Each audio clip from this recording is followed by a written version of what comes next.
नमस्कार। आज हम कला की रंगीन और दिलचस्प दुनिया में उतर रहे हैं, खास तौर पर भारतीय कला के हजारों साल लंबे इतिहास की कहानी को समझने के लिए। ये पूरी चर्चा आपके महाराष्ट्र बोर्ड इतिहास के चौथे अध्याय पर आधारित है, तो ध्यान से सुनिएगा। कला, अक्सर हम इसे रंगों, पत्थरों या सुरों से जोड़ते हैं, लेकिन ये उससे कहीं ज्यादा है ना? ये इंसान का वो तरीका है जिससे वो अपनी सोच, अपनी भावनाएं, अपने अनुभव और हाँ, अपने हुनर को दुनिया के सामने रखता है। आज हम इसी भारतीय कला की जड़ों को टटोलेंगे, उसकी अलग अलग शैलियों की विविधता को देखेंगे। और जैसा मैंने कहा, महाराष्ट्र एसएससी बोर्ड परीक्षा की तैयारी करने वाले विद्यार्थियों के लिए ये चर्चा खास तौर पर उपयोगी होने वाली है।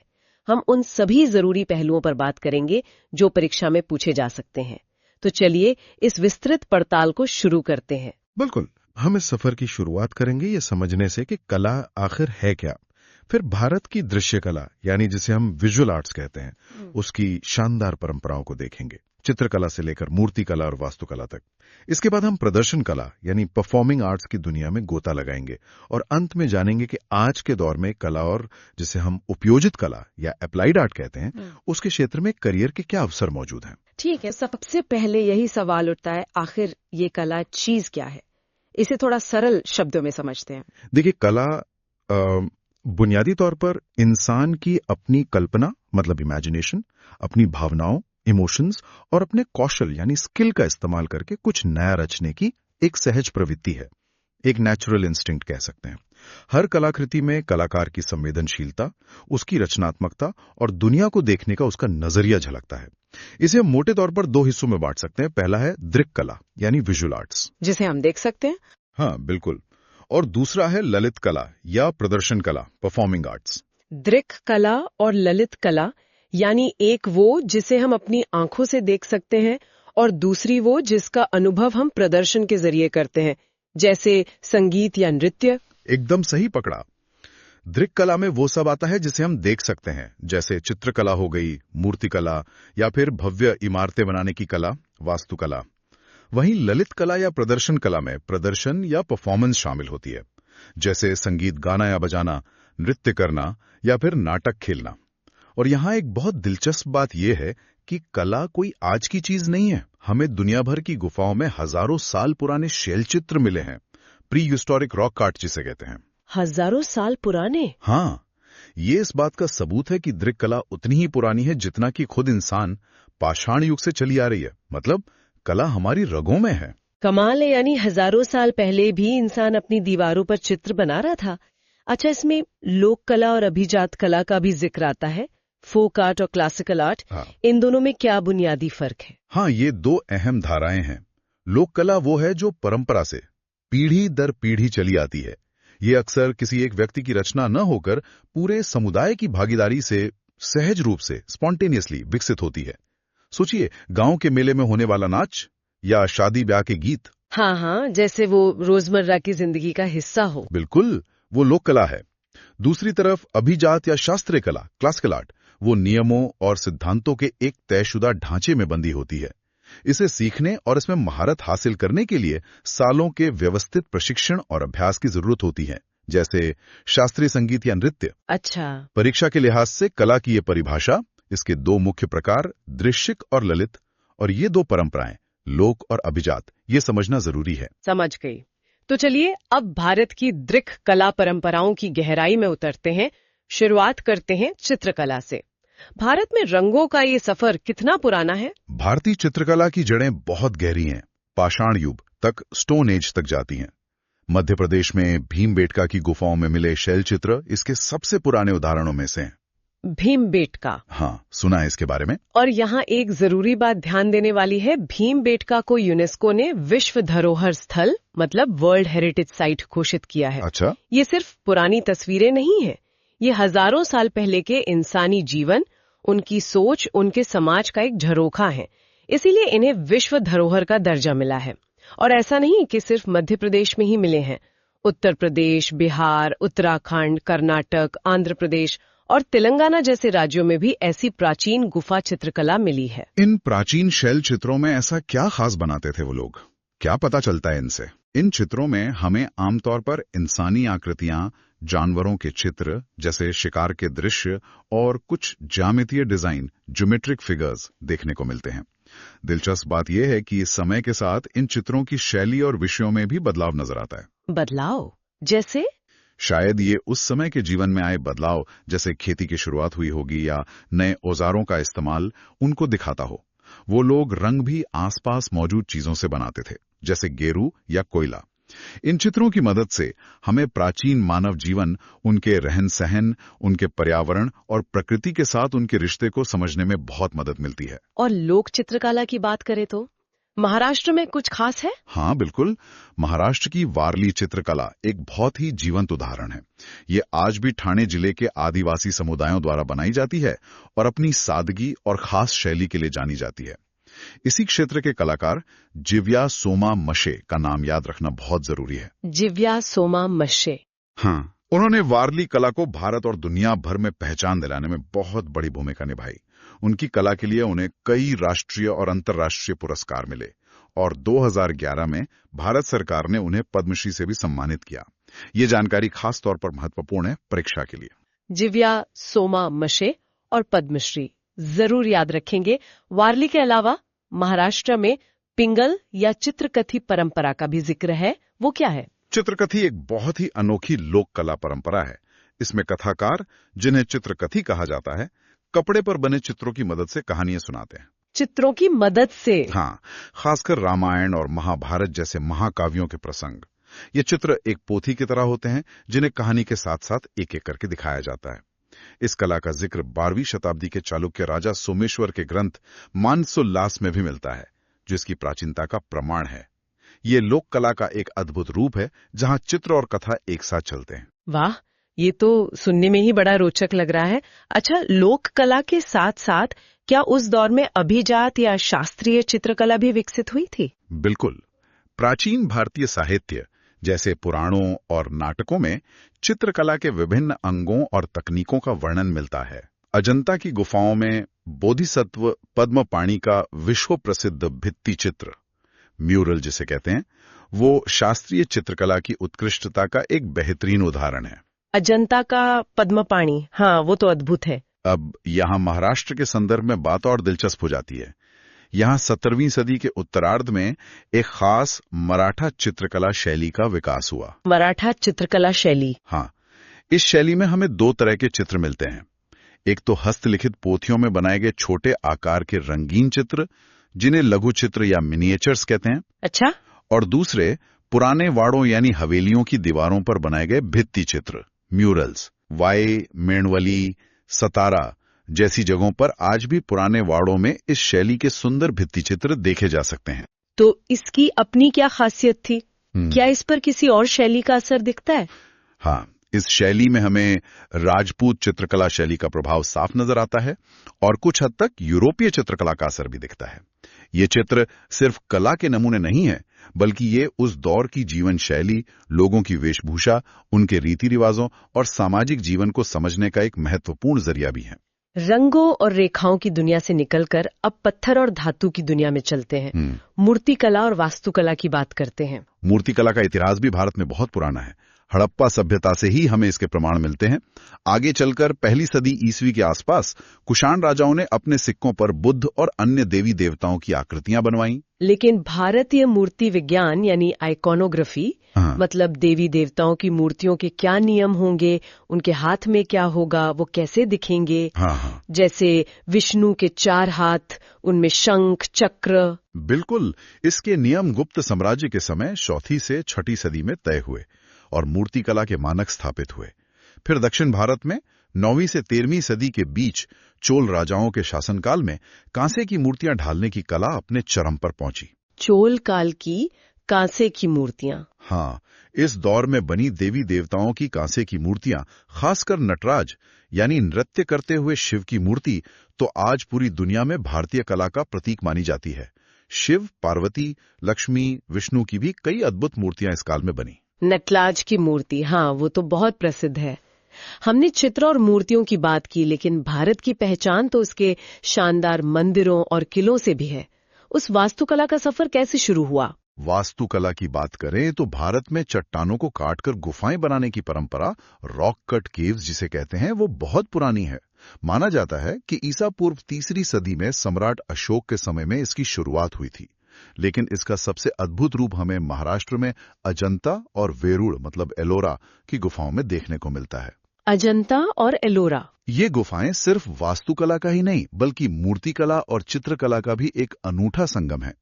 कला के ये ऐसे बेजोड़ नमूने हैं कि इन्हें 1983 में यूनेस्को ने विश्व धरोहर स्थल घोषित किया था। ये बिंदु भी परीक्षा के लिए महत्वपूर्ण है। एक और महत्वपूर्ण बिंदु, ठीक है। अगर हम मंदिरों की वास्तुकला की बात करें तो इसका व्यवस्थित विकास गुप्त काल यानी 4वीं सदी ईस्वी में शुरू हुआ। शुरुआत में मंदिर काफी सरल होते थे, जिनमें एक गर्भगृह, सैंक्टम सैंक्टोरियम यानी वो कमरा जहां मुख्य देवता की मूर्ति रखी जाती थी, हाँ, और उसके बाहर स्तंभों पर टिका एक छोटा सा बरामदा या मंडप होता था। 8वीं सदी तक आते आते मंदिर वास्तुकला पूरी तरह विकसित हो चुकी थी। एलोरा का विशाल कैलाश मंदिर इसका एक अद्वितीय उदाहरण है। सोचिए, पूरा का पूरा मंदिर एक ही विशाल चट्टान को ऊपर से नीचे की ओर काटकर बनाया गया है। एक ही चट्टान से, ये तो अविश्वसनीय है ना? ये इंजीनियरिंग का चमत्कार है। मध्य युग तक पहुंचते पहुंचते भारत में मंदिर वास्तुकला की कई क्षेत्रीय शैलियां विकसित हो गईं, लेकिन इनमें 2 प्रमुख शैलियां थीं। उत्तर भारत में प्रचलित नागर शैली और दक्षिण भारत में प्रचलित द्रविड़ शैली। नागर और द्रविड़ शैली, इनमें मुख्य अंतर क्या होता है जिससे इन्हें पहचाना जा सके? सबसे मुख्य अंतर इनके शिखर यानी टावर के डिजाइन में होता है। नागर शैली के मंदिरों का शिखर नीचे से ऊपर की ओर जाते हुए धीरे धीरे पतला होता जाता है और ऊपर एक अमालक, एक गोल चपटे पत्थर जैसा, उस पर खत्म होता है।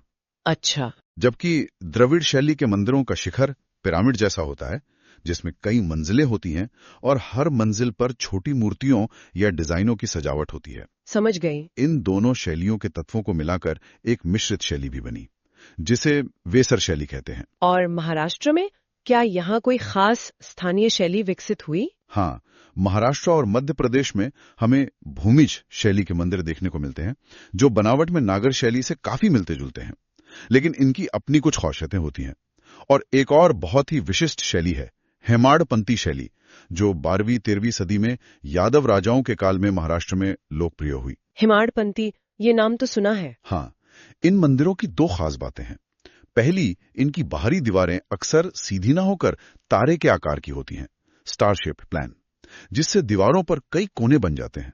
तारे के आकार की दीवारें? हाँ, और दूसरी, और ये बहुत रोचक है, कि इन मंदिरों को बनाने में पत्थरों को जोड़ने के लिए चूना या गारा इस्तेमाल नहीं किया जाता था। बिना सीमेंट या चूने के फिर कैसे जोड़ते थे? बल्कि पत्थरों में ही खांचे मतलब ग्रूव्स और उभार प्रोजेक्शंस बनाकर उन्हें एक दूसरे में फंसाया जाता था, जिसे अंग्रेजी में टेनन एंड मॉर्टिस जॉइंट्स कहते हैं। अरे वाह, सिर्फ पत्थरों को फंसाकर, ये तो कमाल की इंजीनियरिंग रही होगी उस समय की। इसके कुछ उदाहरण हैं महाराष्ट्र में? बिल्कुल। ठाणे जिले में अंबरनाथ का अम्बरेश्वर मंदिर, नासिक के पास सिन्नर का गोंदेश्वर मंदिर और हिंगोली जिले का औंढा नागनाथ मंदिर हेमाडपंथी शैली के बहुत सुंदर उदाहरण हैं। महाराष्ट्र में इस शैली के और भी कई मंदिर मौजूद हैं। ये तकनीक पत्थरों के सटीक कटाव और कारीगरी की मांग करती थी। ये तो बहुत दिलचस्प है। अब मध्य युग की बात करें तो उस समय भारत में नए शासक आए, नई संस्कृतियां आईं। क्या इसका असर वास्तुकला पर भी पड़ा? इस्लामी वास्तुकला के बारे में कुछ बताइए। निश्चित रूप से मध्य युग में दिल्ली सल्तनत और फिर मुगल शासकों के संरक्षण में भारत में इस्लामी वास्तुकला का विकास हुआ। इस्लामिक आर्किटेक्चर जिसे कहते हैं। इसमें मध्य एशिया, फारस यानी ईरान और पहले से मौजूद भारतीय वास्तुकला की शैलियों और तकनीकों का एक सुंदर मिश्रण देखने को मिलता है। अच्छा, मिश्रण था ये? हाँ, मेहराबें यानी आर्चेस, गुंबद यानी डोम्स और मीनारें यानी मिनरेट्स इसकी खास पहचान बनी। कई शानदार इमारतें इस दौर में बनी। दिल्ली के पास मेहरौली में स्थित कुतुब मीनार इसका एक बहुत प्रसिद्ध उदाहरण है। इसे 12वीं सदी में बनाना शुरू किया गया और ये 13वीं सदी में पूरी हुई। इसकी ऊंचाई लगभग 73 मीटर, करीब 240 फीट है और ये दुनिया की सबसे ऊंची ईंटों की मीनारों में से एक है। इसे भी यूनेस्को ने विश्व धरोहर स्थल घोषित किया है। ये तथ्य भी याद रखने जैसा है। कुतुब मीनार भव्य है। और मुगल काल की सबसे प्रसिद्ध इमारत ताजमहल? हाँ, मुगल बादशाह शाहजहां द्वारा अपनी बेगम मुमताज महल की याद में बनवाया गया आगरा का ताजमहल तो इस्लामी वास्तुकला का शायद सबसे उत्कृष्ट और विश्व प्रसिद्ध नमूना है। इसे भी विश्व धरोहर का दर्जा प्राप्त है। एक और अद्भुत उदाहरण है कर्नाटक के बीजापुर शहर का गोल गुंबज। ये 17वीं सदी में बनी सुल्तान मोहम्मद आदिल शाह की कब्र है। गोल गुंबज बीजापुर? इसका विशाल गुंबद इंजीनियरिंग का एक नमूना है, लेकिन इससे भी ज्यादा मशहूर है इसकी फुसफुसाती गैलरी, विस्परिंग गैलरी जिसे कहते हैं। फुसफुसाती गैलरी? ऐसा क्यों कहते हैं? कहते हैं कि इस गैलरी में एक कोने में खड़े होकर अगर आप धीरे से फुसफुसाएं भी तो आवाज गूंज कर दूसरे कोने तक साफ सुनाई देती है। ये भी एक विश्व धरोहर स्थल है। वाह, ये तो सच में अनुभव करने लायक चीज लगती है। अच्छा, ये तो हुई मध्ययुगीन वास्तुकला।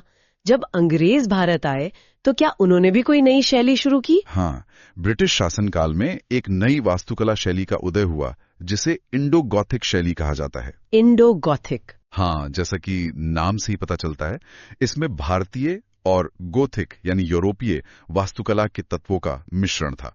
इस शैली में अंग्रेजों ने भारत में कई तरह की इमारतें बनवाई, चर्च, सरकारी दफ्तर, बड़े अधिकारियों के बंगले, रेलवे स्टेशन आदि। मुंबई का छत्रपति शिवाजी महाराज रेलवे टर्मिनस यानी CSMT, जिसे पहले विक्टोरिया टर्मिनस या VT कहा जाता था। हाँ, VD स्टेशन। बिल्कुल, वो इंडो गोथिक शैली का एक बेहतरीन और शायद सबसे भव्य उदाहरण है। ये इमारत अपनी शानदार नक्काशी और डिजाइन के लिए जानी जाती है और इसे भी यूनेस्को ने विश्व धरोहर सूची में शामिल किया है। तो ये थी दृक् कला की एक लंबी और शानदार यात्रा, पत्थर युग की गुफाओं से लेकर ब्रिटिश काल की इमारतों तक। अब रुख करते हैं ललित कला यानी परफॉर्मिंग आर्ट्स की ओर।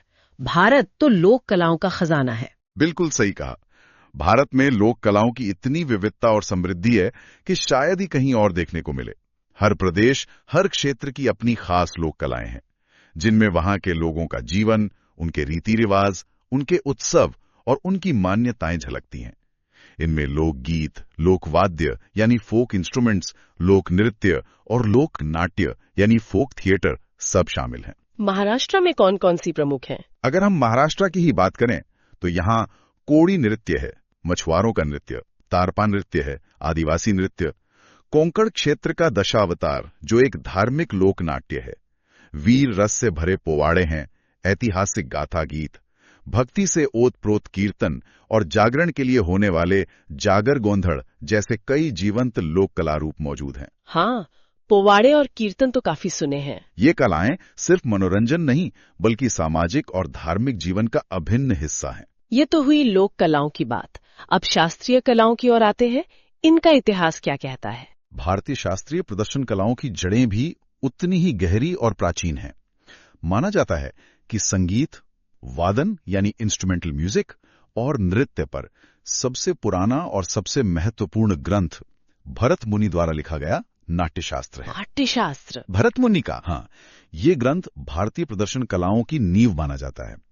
और यहाँ एक बहुत ही दिलचस्प और महत्वपूर्ण अवधारणा सामने आती है, रस की। रस? हाँ। रस। नाट्यशास्त्र में 9 मूल रसों का वर्णन है, 9 रसाज, जिन्हें भारतीय प्रदर्शन कलाओं का आधार माना जाता है। 9 रस, ये कौन कौन से हैं? मुझे लगता है ये परीक्षा के नजरिए से भी महत्वपूर्ण हो सकते हैं। ये 9 रस भारतीय कला के अनुभव का सार हैं।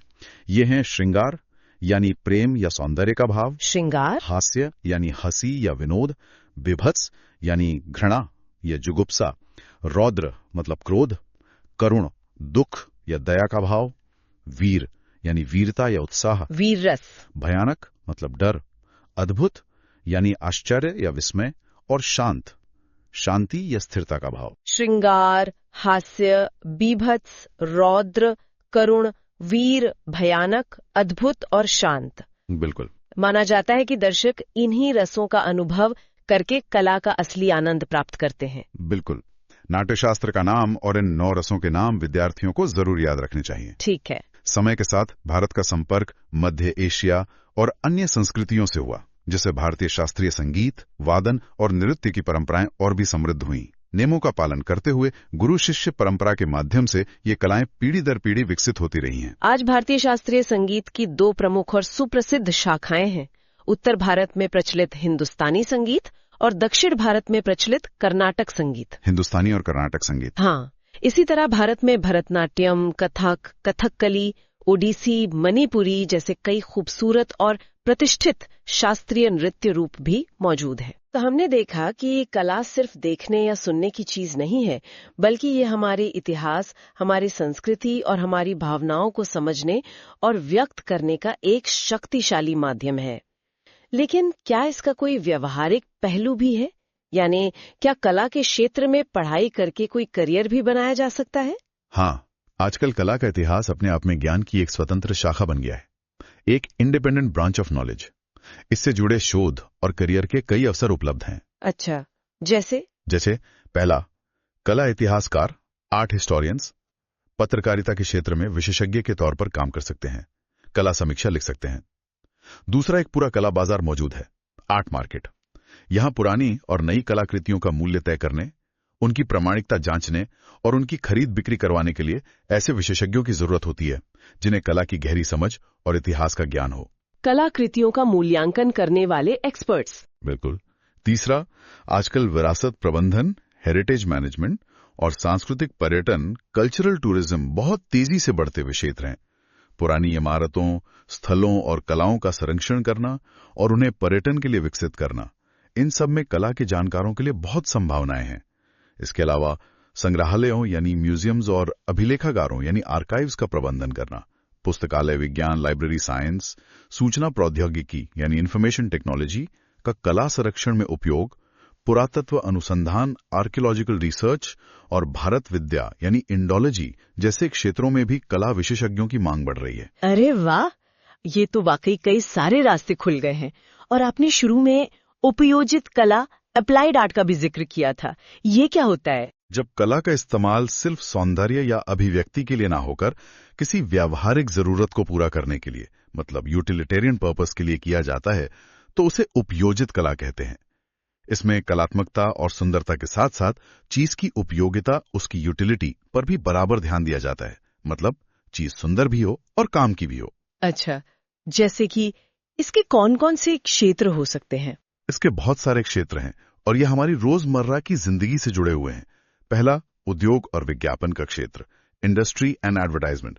इसमें घरों या ऑफिस की आंतरिक सज्जा यानी इंटीरियर डिजाइन, उत्पादों का डिजाइन, प्रोडक्ट डिजाइन ताकि वो आकर्षक लगें। हाँ, पैकेजिंग वगैरह भी। हाँ, वो भी। विज्ञापनों को कलात्मक रूप से तैयार करना, ये सब आता है। दूसरा, मनोरंजन जगत, जैसे फिल्मों और टीवी कार्यक्रमों के लिए मंच की पृष्ठभूमि तैयार करना, स्टेज बैकड्रॉप्स, कला निर्देशन करना, आर्ट डायरेक्शन यानी पूरे सेट का लुक डिजाइन करना। अच्छा, आर्ट डायरेक्टर का काम। हाँ, किरदारों के लिए वेशभूषा और मेकअप डिजाइन करना। तीसरा, प्रकाशन जगत, जैसे किताबों के कवर डिजाइन करना, पत्रिकाओं और अखबारों का लेआउट बनाना, सुंदर लिखावट यानी कैलीग्राफी या फिर आकर्षक गिफ्ट आइटम्स बनाना। इनके अलावा वास्तुकला, आर्किटेक्चर और फोटोग्राफी को भी उपयोजित कला का ही हिस्सा माना जाता है, क्योंकि इनमें सौंदर्य के साथ साथ फंक्शन का भी ध्यान रखा जाता है। फोटोग्राफी भी? हाँ, और आजकल तो कंप्यूटर ग्राफिक्स का जमाना है। स्थिर और animated graphics, still and animated graphics का इस्तेमाल विज्ञापन, गेम्स, शिक्षा हर जगह हो रहा है। और हाँ, पारंपरिक हस्तशिल्प जैसे धातु, मिट्टी, लकड़ी या बांस से कलात्मक और उपयोगी वस्तुएं बनाना, सुंदर कांच के बर्तन या सजावटी सामान बनाना, कपड़ों पर आकर्षक डिजाइन या टेक्सटाइल डिजाइन करना, ये सब भी उपयोजित कला के ही उदाहरण हैं। मतलब डिजाइनिंग का पूरा क्षेत्र इसमें आ जाता है। बिल्कुल। महत्वपूर्ण बात यह है कि इन सभी क्षेत्रों में किसी भी उत्पाद को बनाने की पूरी प्रक्रिया में शुरू से लेकर अंत तक योजना, प्लानिंग और प्रबंधन, मैनेजमेंट की जरूरत होती है। और हर स्तर पर कुशल, प्रशिक्षित और रचनात्मक लोगों की आवश्यकता होती है।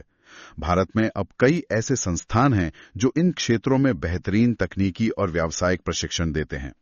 इनमें गुजरात के अहमदाबाद में स्थित national institute of design NID का नाम पूरी दुनिया में मशहूर है। NID अहमदाबाद। हाँ, इस संस्थान ने 2015 से ऑनलाइन कोर्स भी शुरू किए हैं जिससे ज्यादा लोग इसका लाभ उठा सके। तो इसका मतलब ये हुआ कि कला का क्षेत्र सिर्फ पारंपरिक कलाकारों तक ही सीमित नहीं है, बल्कि इसमें डिजाइनर, प्रबंधक, कला इतिहासकार, समीक्षक, क्यूरेटर, कंजर्वेटर जैसे कई तरह के आधुनिक करियर के अवसर मौजूद हैं।